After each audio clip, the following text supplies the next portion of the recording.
Lingala News.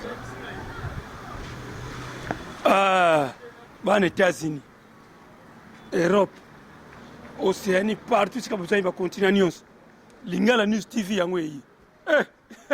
Somo sukate. Lingala News TV. Chaîne ena makambasika. Chaîne ena forum susu. Kuta tout. Ba théâtre biso tout. Comédie ni luka biso ni so awa. Nana luka simise awa. Na vidéo awa. Tout. Lingala News TV. Chaîne na masolo event na masolo siko. Pena ba artiste baza ko vanda. Est-ce que bolanda ba théâtre? Ba film kitoko.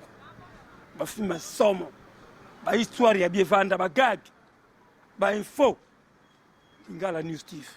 On va peut-être faire Lingala News TV. On va peut-être faire Lingala News TV. Lingala News TV. Ba commune sur mon bango. Tous les comédiens. Koseka sekisaka. Eko seksa bino pitande awa. Koseka pitande seksaka. La Lingala News TV. 0044 ya Bikala. Elise Bikala. Maman Pauline Mvoito. Chantal Ntiku.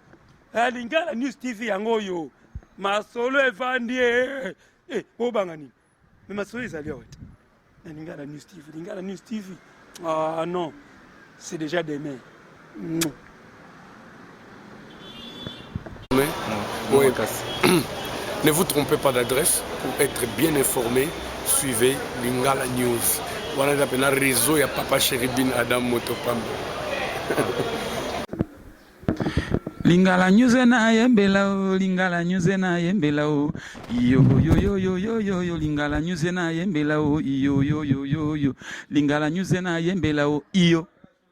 Kenga malo feka ongo yao.